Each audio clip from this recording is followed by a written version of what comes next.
So today is the Marine Insurance Day, and this session of Marine Insurance is going to be very interactive because maybe I feel this is the first marine session for you.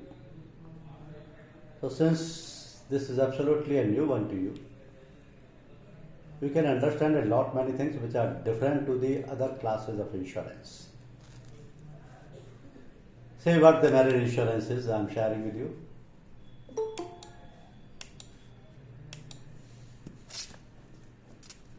I think this is visible to all everybody can see it. Yes, sir. Okay. So marine, first of all, try to understand marine has two branches. One is marine cargo and other is marine hull. Marine cargo relates to the goods in transit by any mode,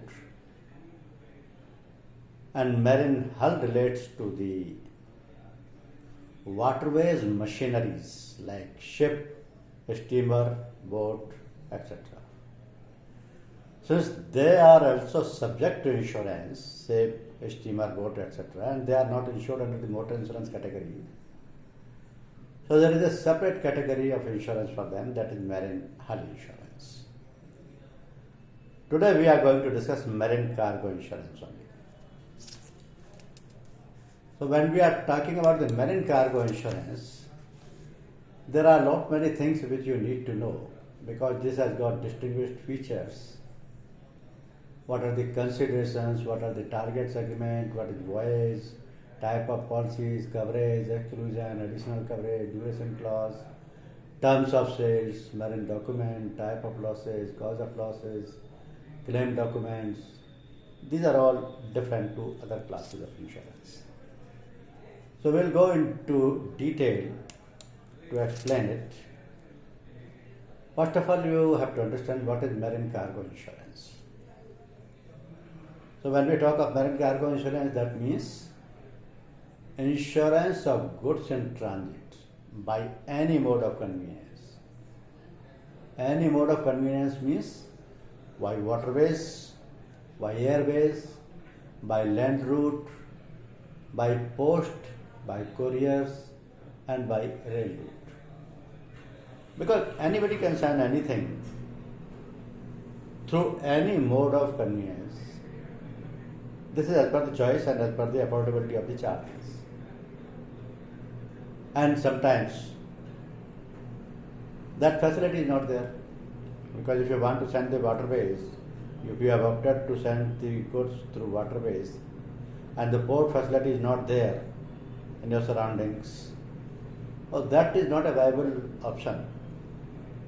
On the contrary, you can choose the airways, land route, courier route, or rail routes. So this depends upon the availability and affordability.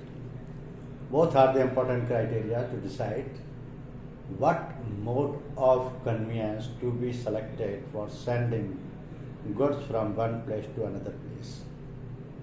Because insurance of goods in transit covers all these ways, whatever way you have opted.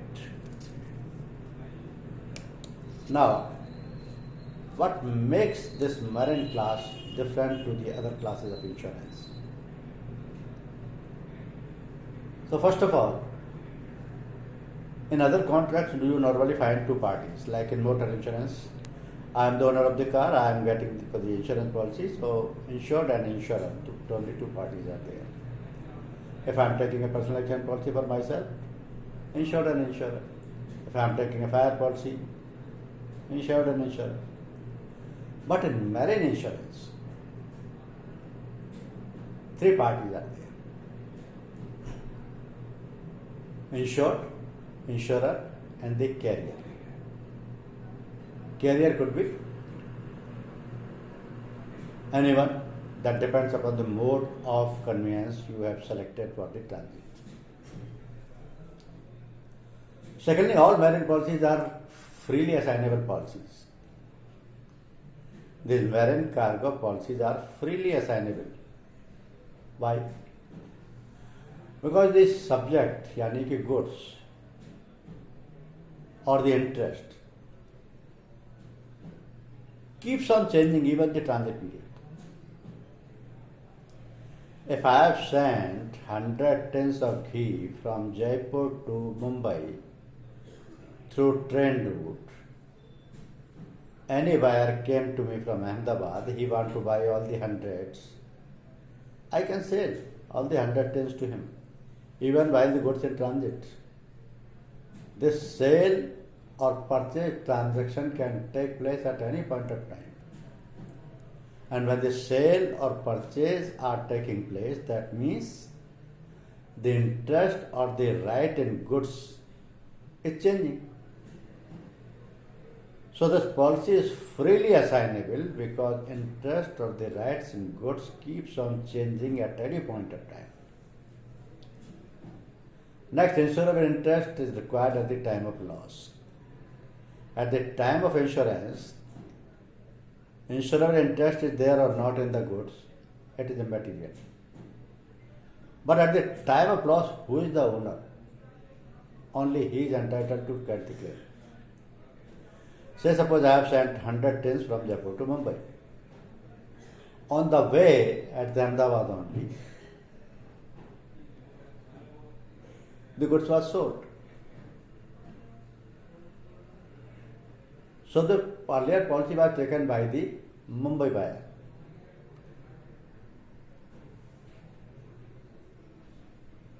Mumbai buyer can also take, seller can also take, and in between who is the next buyer, he can also take. But the policy cannot be transferred immediately. In that case, this can be assigned to the new buyer. And that assignment is free without intimation to the insurance company. Only the intimation will go. Policy documents will be changed subsequently. So the intimation is enough. Insurable interest can be transferred. And the important thing is who is the last buyer. He is having the insurable interest in the goods. And at the time of loss, only he is entitled to get the claim. So likewise, other classes of insurance, where insurable interest is required at both the times, in marine, insurable interest is must at the time of loss only. I give you another example. Say suppose I am the car owner, I have got a motor insurance policy. So today I have taken the policy because I am the registered owner as per the RC. But after 3 months I have sold the policy, sold the car, and car got damaged. The buyer has not transferred the vehicle in his name. So neither he is entitled to take the claim nor I, because I have sold the vehicle, he has purchased but he has not got the policy transferred in his name. This is the position in the motor insurance claim. But in marine insurance claim or in marine insurance, if I have sold the goods to another buyer, the policy is freely assigned on intimation only. And whoever is the last buyer, he has the legal right to claim at the time of loss. The next factor is additional cover of war risk, strike right and civil commotion can be opted by payment of additional premium. In marine, normally you will find in any kind of non-motor policies, war risk is not covered. But in merit, this can be covered. SRCC can be covered, strike right and civil commotions, and additional premium. There is no proposal form. In marine insurance, there is no proposal form. The intimation is given by the owner of the goods to get the insurance policy. And this intimation relates to the goods and the places where it will go. So that intimation differs consignment to consignment. So no standard proposal form is used under the marine insurance class by any of the general insurers. Next, stamp duty is recoverable from the insured. Like in other classes, you will find stamp duty is paid by the insurance companies and they are putting a stamp on the policy itself that the duty amount has been paid to the government treasury account. But in marine insurance policy, the stamp duty is recoverable from the insured. Maybe this is rupees 1 or 2, whatever, according to the value of the consignment. But it is recoverable from the insured. Now, marine insurance is governed by various acts. For example, Carrier Act 1965 will apply because the goods is in transit, and whoever is carrying it, that is the carrier. Secondly, Marine Insurance Act 1963. So this is pretty old act, but this is applicable throughout the country. Merchant Shipping Act 1953, the Railway Act 1989, the Indian Contract Act 1872. But the application will depend upon the mode of conveyance the insured has selected. If he is sending the goods through railways, Railway Act will apply. If he is sending through the waterways, Shipping Act will apply. If he is sending through road route, Marine Insurance Act will apply, or Carrier Act 1965 will apply. So it depends upon the mode of conveyance selected for sending the goods. Now the consideration for marine insurance are totally different. Because here, the insured could be consignor or consignee. Nature of cargo will decide the premium rate, and cargo means any kind of goods. Any kind of goods can be sent through any mode of conveyance by the seller, purchaser, consignor, consignee. So here, nature of cargo will decide the premium rates. In marine cargo, the important factor is packing. How the cargo is packed. And there are number of methods to pack the cargo. It all depends upon the items being sent. Say suppose electronic goods. So you must have seen it is packed in thermocol sheets and then the hardboards and some extra hazardous item is there, then in wooden boxes. If the food grain is there, then it is in jute bags. So the packing is important. That will decide the rate. Now voyage. Voyage means through what route this will travel. It is going by any mode, by rail, by road, by air, by ship. But what would be the voyage? Means route will be what?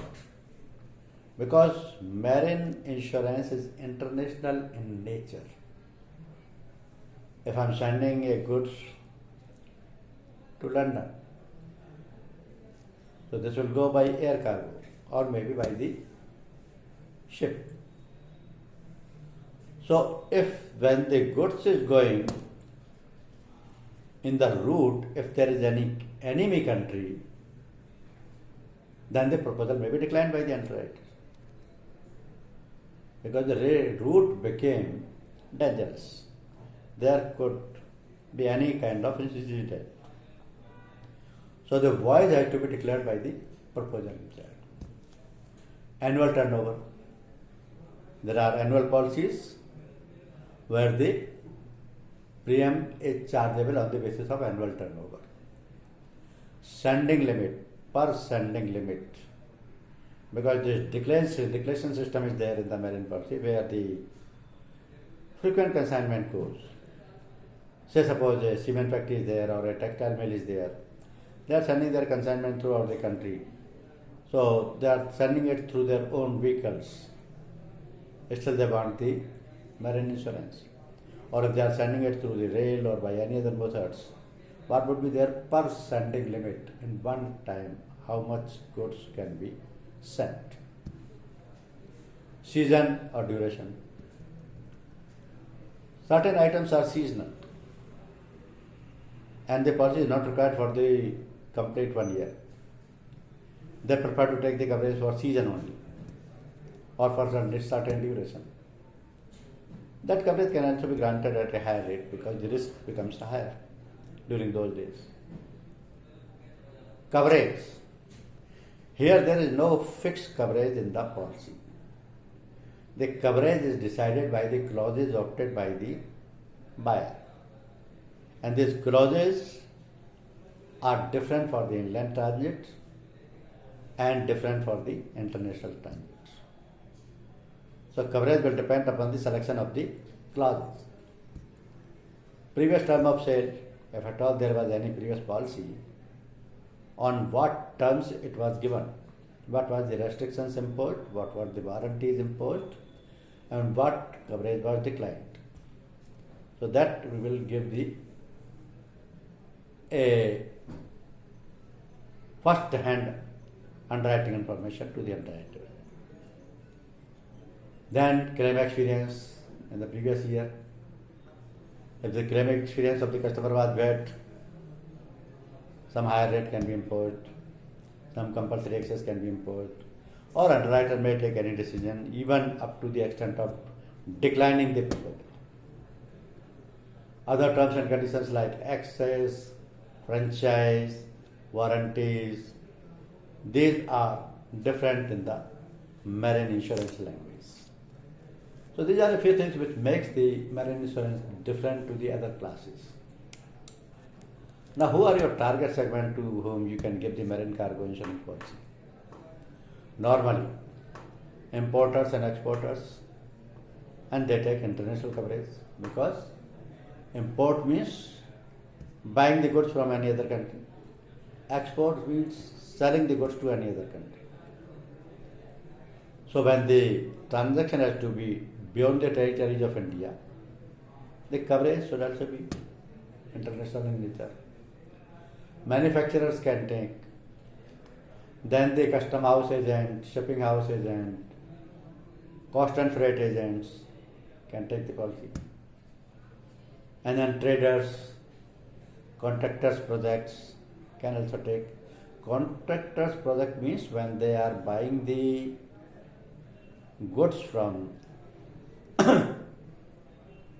different manufacturers, so they also prefer to take the marine transit policy because in transit the machinery or the items can get damaged.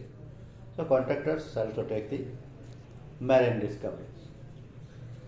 So they are the target segment who will prefer to take the marine insurance policy, and some of them are taking regularly because these firms, import-export firms, manufacturers, traders, they don't indulge in dealing the business without the sufficient protection.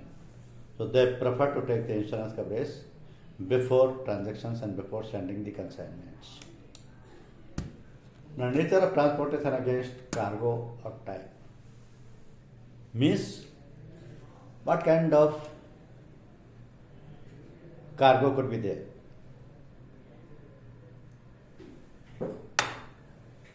Containerized. The goods which is sent through a container. Say for example household goods, leather goods, gems and jewelries, clothes, packaged food items, spices, masala, tea and coffee. These kind of goods are sent in bulk quantity. They are packed in containers. Certain items are non-containerized. Means they are not the item which can be sent in containerized, like ball bearings, iron rods, metals, wires. These are the concrete metallic items. So they can be sent in loose packing because as far as the item is concerned, there is no risk involved since these are not the fragile items. Now bulk cargo like oil, coal, food grains, liquefied petroleum, gas, sugar. These items goes in bulk cargo, means 100 bags or the full train of coals or full train of petroleum or gas.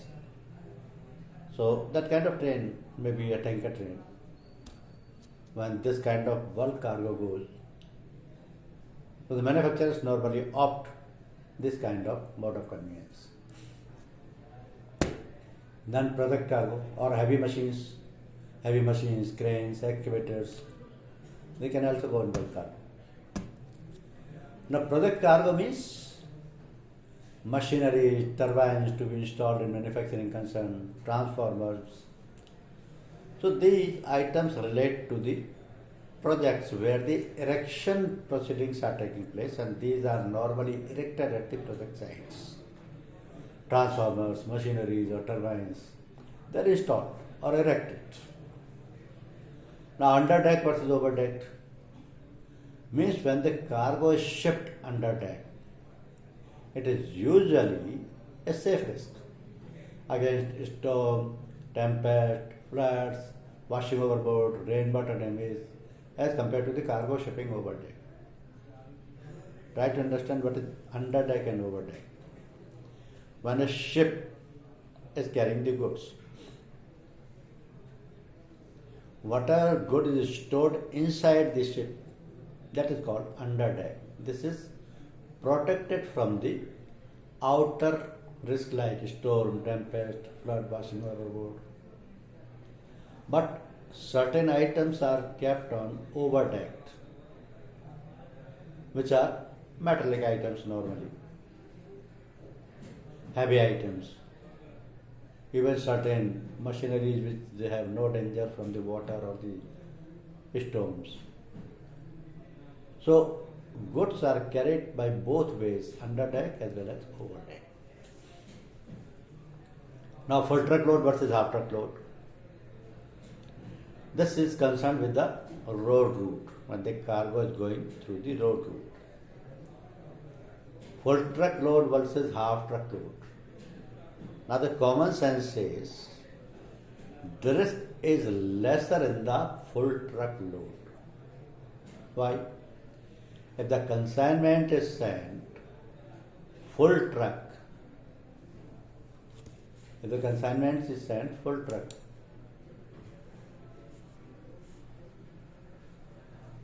some message is appearing. Anybody want to ask anything?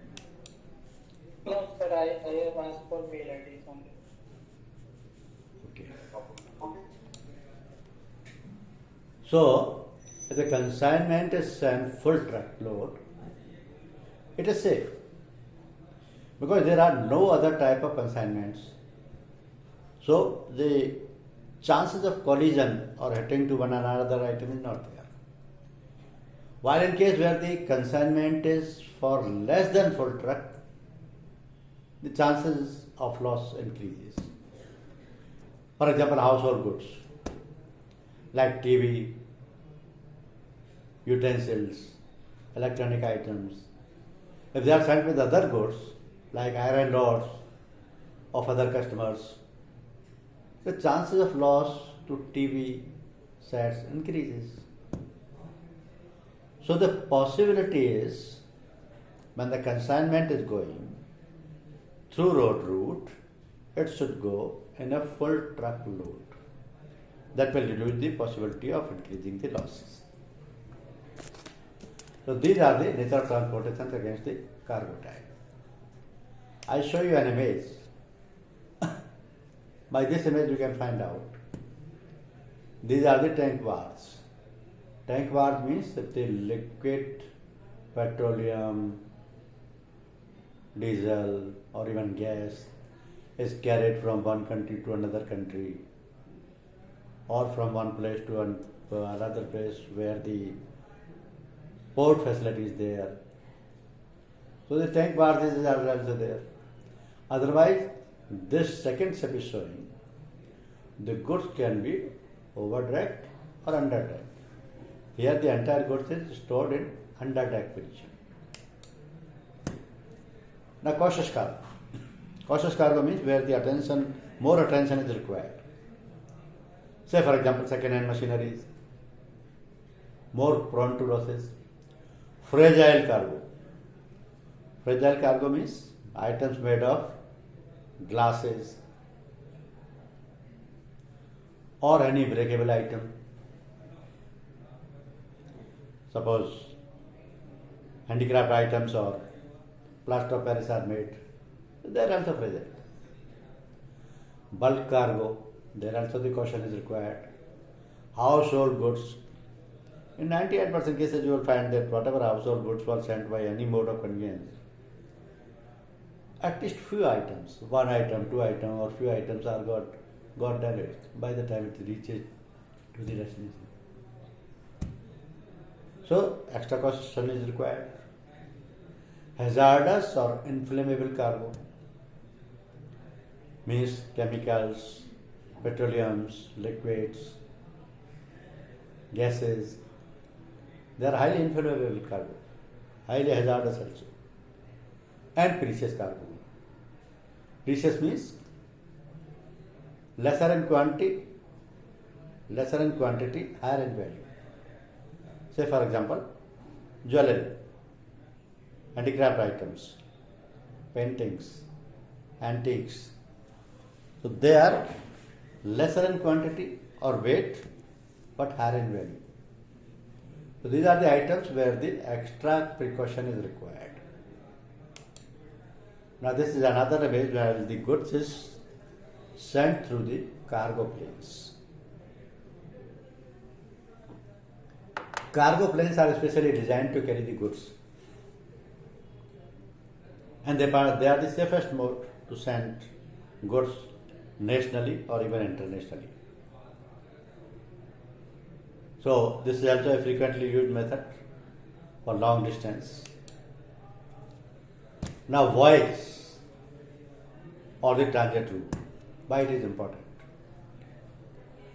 Whether the transit is through Middle East countries like Somalia, Pakistan or Israel.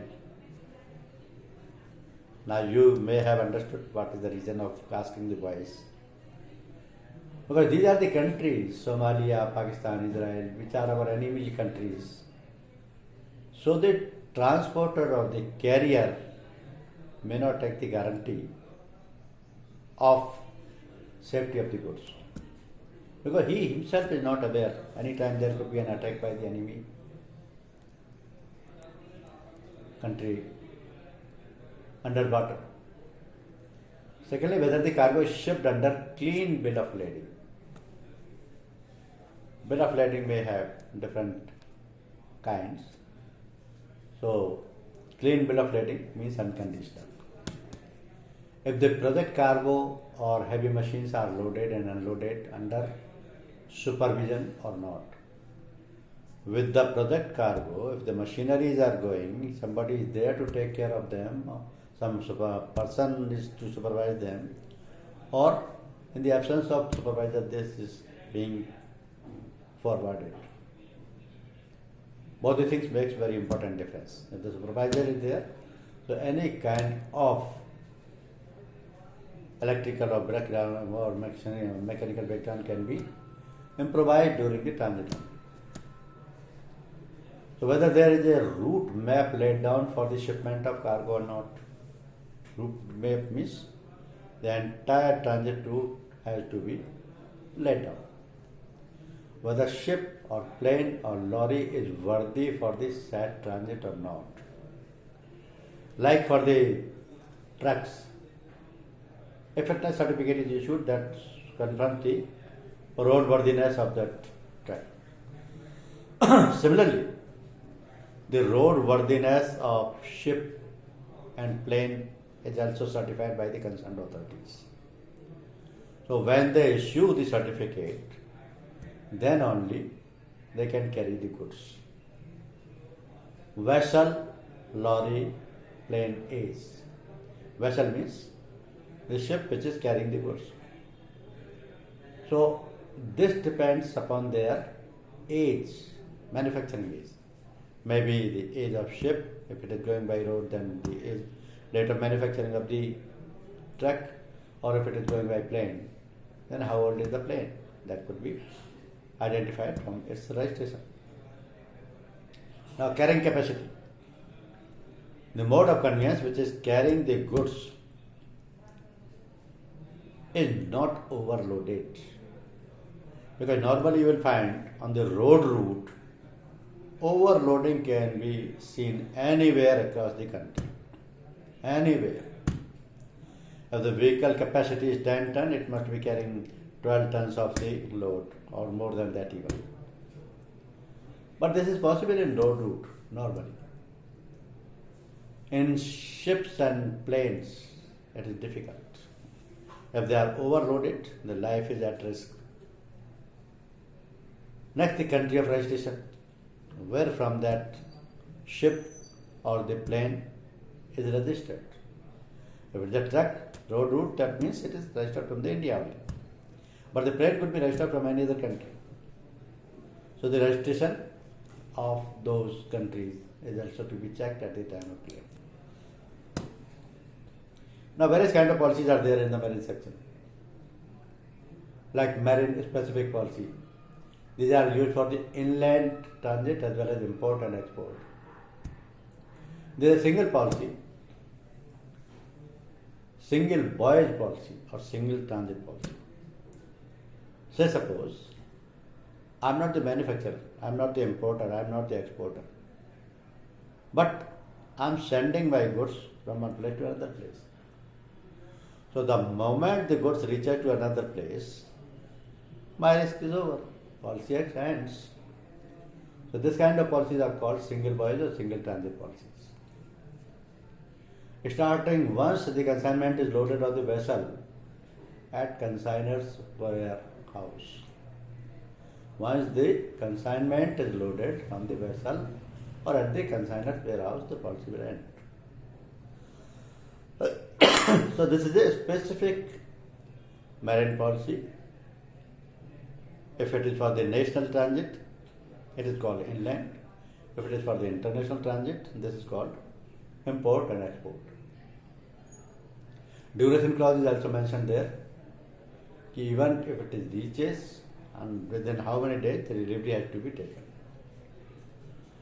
Another one is open policy. This is used for inland transit only. An open policy, this is an annual policy for inland transit where the cover is granted for a full year. Means this is annual policy. The insured has to make payment for full sum insured in advance.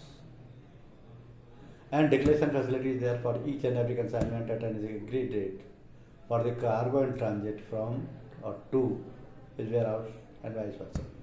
Normally, factories or the manufacturers take this policy because this is given for the complete 1 year. And for every month they are submitting the declaration that this month of cargo will go.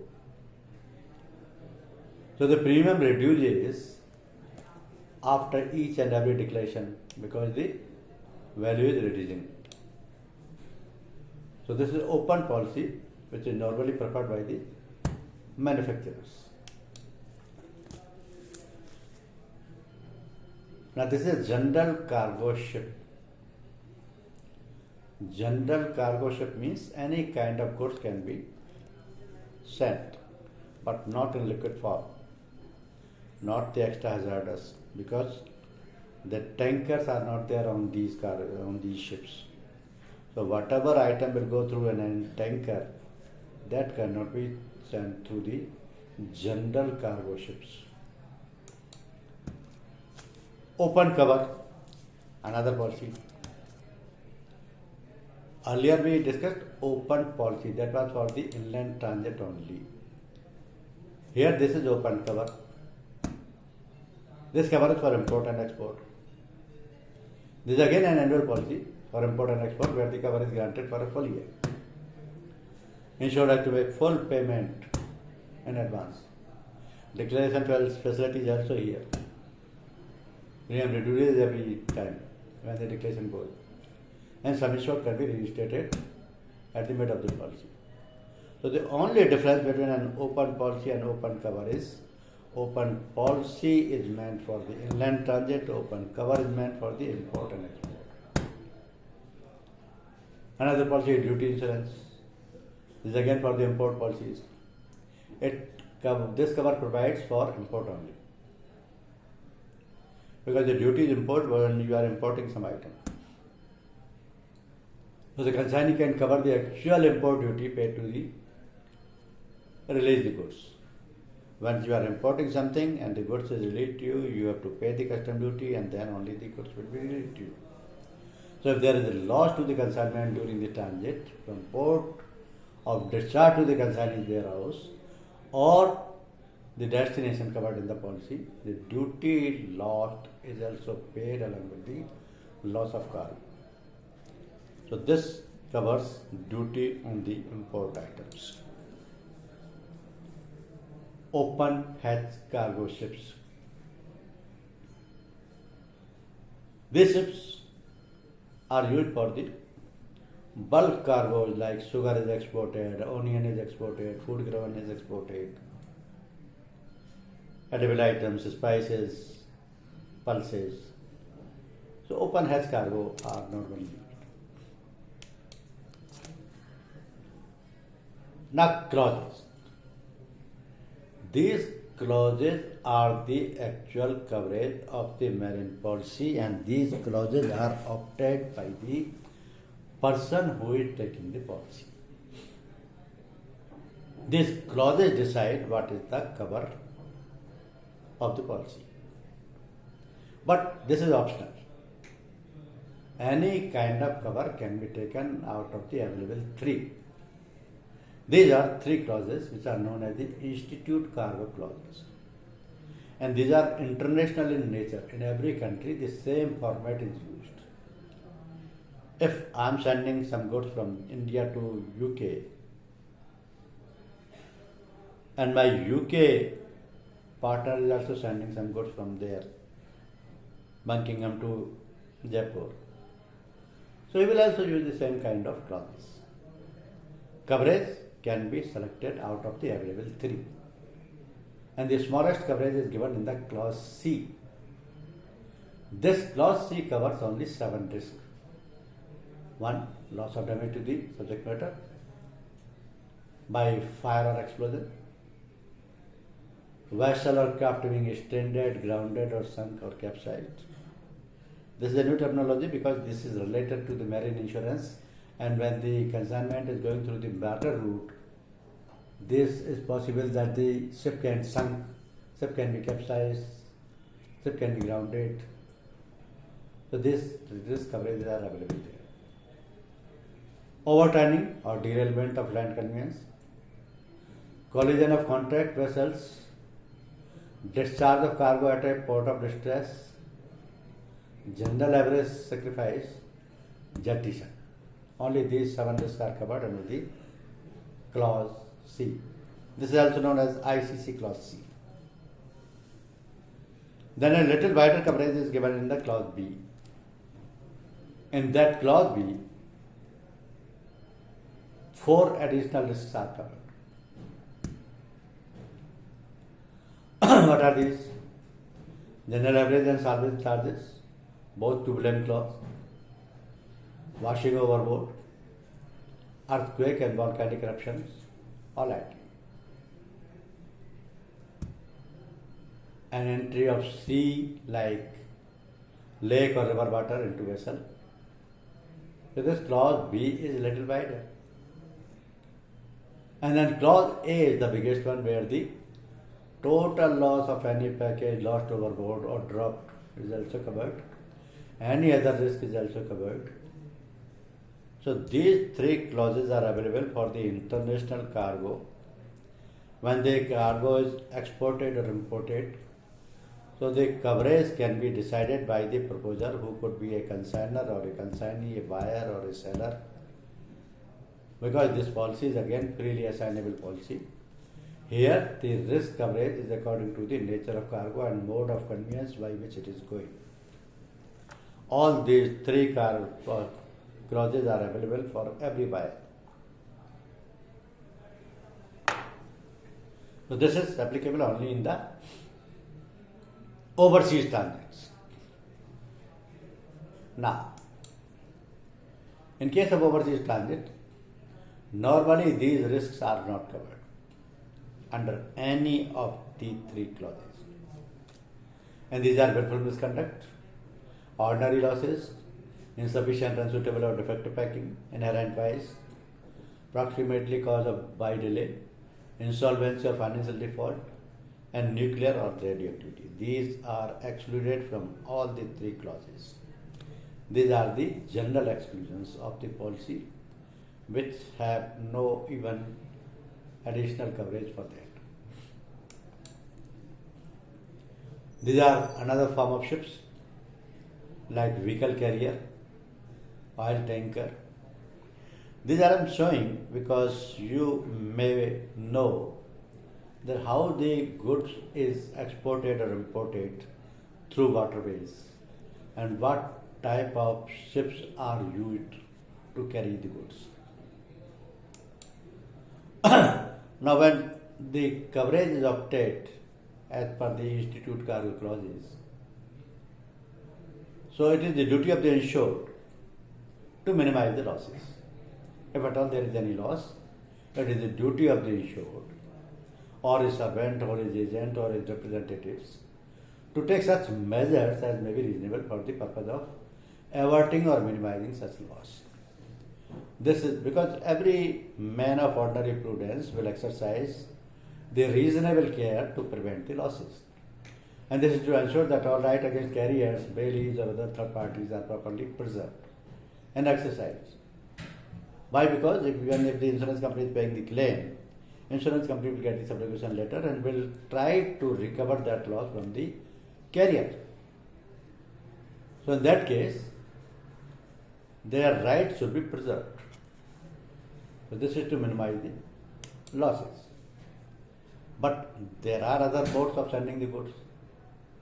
Like if through road route it is sent and the item is petroleum, gas, diesels, oils, it will go by tanker. Otherwise, in the closed body trawlers which carry normally the bulk cargoes or the goods trains. So lorries are there, cargo trains are there which carry the goods, and this is a normal phenomenon. Every day the goods is sent from one place to another place every day throughout the country and even for other countries. So the manufacturers or the exporters or the importers, they do not send their goods without the insurance. That is the reason marine transit insurance is required, because marine cargo insurance is must for sending any kind of goods. Another method is when you are sending the goods within the country. In that case, inland transit clauses are used. Within the country means within the territorial limits of the country. These clauses have limited coverage. These are again three clauses are there. A, B and C. C is the smallest. C covers only the physical loss or damage to the subject matter by fire and lightning. That's all. Only two reasons. Clause B is little bigger. That covers the breakage of bridge, collision with or by cargo of vehicles, overturning of the carrying vehicles, derailment or accident by light nature to the carrying railway wagons or vehicles. This is clause B. And the biggest among them is clause A. Clause A also covers any other risk not specifically excluded in the policy or the clauses. I repeat, these all three clauses, which are known as inland transit clauses, are used for the goods sent from one place to other place within the country. If they sent to any other country, ICC clauses are used. The ICC clauses means Institute Cargo Clauses A, B or C. But if it is sent within the country, then inland transit clauses are used. They are again A, B and C. So inland transit clauses also have the general exclusions. None of these three clauses covers willful misconduct, ordinary losses, insufficiency of packing, delay, and inherent vice. Means general exclusions are applicable under both the circumstances, either the goods is sent within country or beyond country. So general exclusions are specified here. Now, additional coverage is also available on payment of extra premium. Suppose if the overseas transaction is there, means goods is imported and if insurance policy is required. So any of the ICC clause A or B or C can be chosen. Institute clause, cargo clause A, institute cargo clause B or C. In addition, the coverage can be sought for war, SRCC, staggered initial commotions, loading and unloading, and custom duty. These are the add-on covers for overseas import coverage available on payment of additional premium. In case of export, war, SRCC, loading and unloading.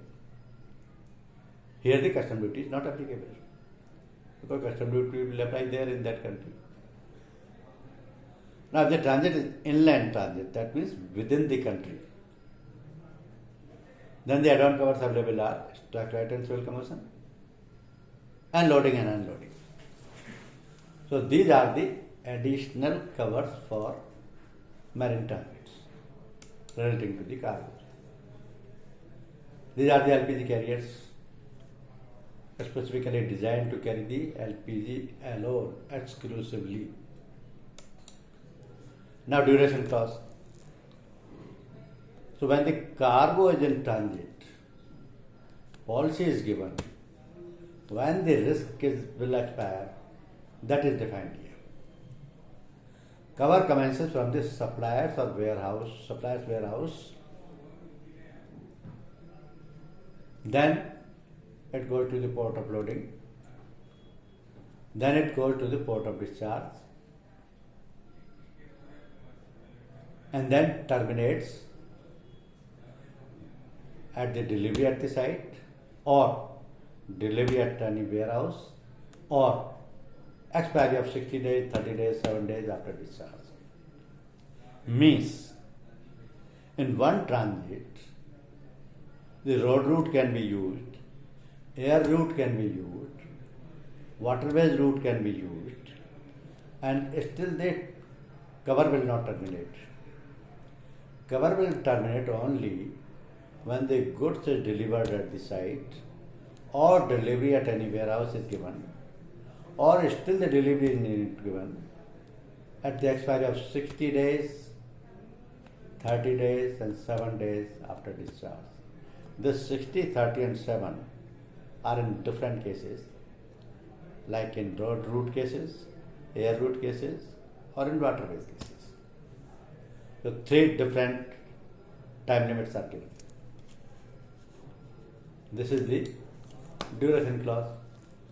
Means this insurance attaches from the time the goods leave the warehouse or place of storage at the place named here in the policy, and it continues during the ordinary course of transit and terminates either in case of delivery or at the final warehouse or at the time specified in the policy. These are refrigerated cargo ship. Refrigerated cargo ship. Certain items which need to be sent in the refrigeration because the temperature can spoil them, their inherent properties can make them decay otherwise. So the specially designed refrigerated cargo ships are also there. Bulk cargo carriers are also there. Now, in ICC, how the duration clause will work? On delivery to any other warehouse or place of storage?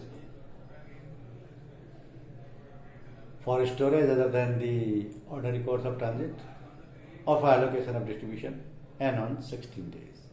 60 days. Means 60 days after completion of discharge of the goods are covered. Or, to make it more clear, if it is going by railroad, time limit is 7 days. 7 days of arrival at the destination. If it is by air, 30 days of unloading at destination airport. If it is by sea, 60 days after discharge from ship. Or if it is by post or courier, 15 days of notice arrival of the parcel. So this is the duration clause.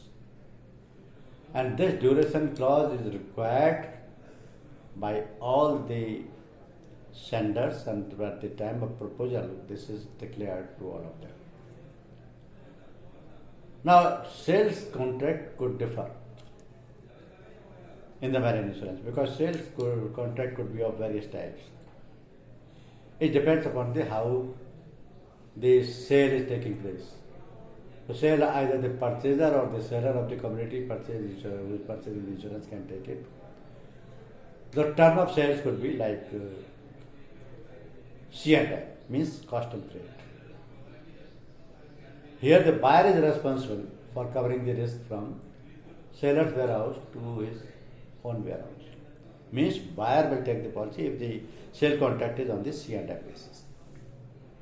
CIF. Here the seller is responsible to take the policy coverage because the cover will start from his own warehouse to the buyer's warehouse. So here the seller will take. This is called as cost, insurance and freight. Then free on board. In this type of sale contract, the seller is responsible for covering the risk up to the port of loading, and after that the buyer has to cover the risk. That means FOB contract starts from the seller and ends with the buyer. And other are normally not used, CIP and X-Works. These three are most famous. Now, marine documents, in case of claims, normally copy of invoice, bill of lading, airway bill, lorry receipt, railway receipt, packing list. Depends upon by what mode you have sent the goods. This kind of incidents can take place at the time of loss. Collision of ship, the entire cargo is burned. Train accident, road accident, breakage of brace.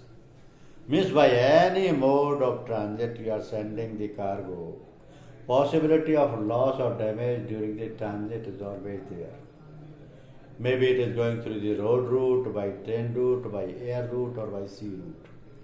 Possibility of loss or damage is always there, and that is the reason the insurance is required. And there could be different kind of losses. In marine, these losses have different names. Say for example, constructive total loss, where the expenses incurred to recover the damaged goods to repair exceeds the total value of the cargo. Another is particular evidence. Partial loss or partial damage is caused by fortuitously by a peril insured. Next is general average. Maybe either a sacrifice or an expenditure extraordinary in nature, voluntary or reasonably incurred. Next is fuel and labor charges.